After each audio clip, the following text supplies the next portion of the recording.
Hi everyone, I'm Vlad.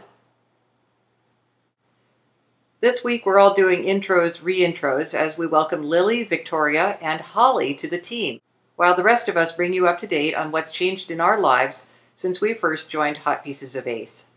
As most of you may know, I've been on the HPoA team since it started last year, and I'm also one of the regular panelists on the A-Life podcast. Since I first discovered the online ACE community last spring, I've come out as ACE to pretty much everyone in my life. My health has had its ups and downs, and my social skills have improved. I've learned more about what makes a healthy relationship or friendship, and I've joined an open and affirming church. I also started a blog, and then I started another blog when the first one got taken over by transcripts from my Hot Pieces of Ace videos. And I've taken up origami. So, true to the nerdliness that I am, these are origami tessellations. So, like instead of doing birds and animals and stuff, I'm doing little mathematical models and stuff. This is fun, sort of star puffs, which look kind of cool from the back too. And I'm still healing my silk stuff because it's alien soft. Oh wait, that's not news. Okay, and most recently I've joined the Yada forum, which is awesome. There's a link below. Because in addition to being ace, I really very much identify outside of the gender binary.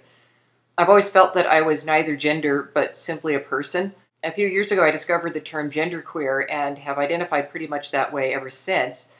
But a few months ago I learned the term neutois, which I may be pronouncing wrong.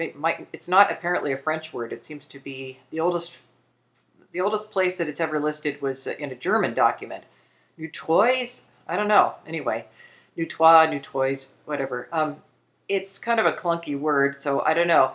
But anyway, it seems to be even closer match to who I am than genderqueer, because genderqueer is kind of a broader term. There's many flavors of genderqueer. Anyway, neutois is the one that fits me because I just don't feel like I fit into the gender binary at all. I don't feel that I have a gender, really. I'm sort of agender. But since joining the Yada forum, I think this completely new term Yada is an even better fit for me than neutois. I've also had an evolving sense of my romantic orientation. At first I thought of myself as clearly romantic as opposed to aromantic, since I absolutely loved the one time I was in a romantic relationship.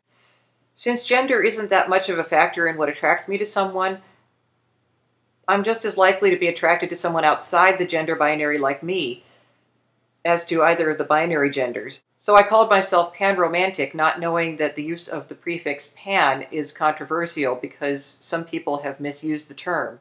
I'm going to do a video about that someday soon because it's important. But in the meantime, I'll just say that I use it because my romantic orientation is towards people, not men or women. I don't find myself as attracted to people on the extreme ends of the male-female gender spectrum, especially the male end, since I find the whole idea of gender roles confining, and I'd be afraid that I'd be sucked into performing one of those roles myself rather than just being me. I've also discovered that I'm slightly aromantic after all. I'm not able to feel romantic attraction for someone unless I've gotten to know them and have an emotional connection with them. Thus, I've started to identify also as demi-romantic.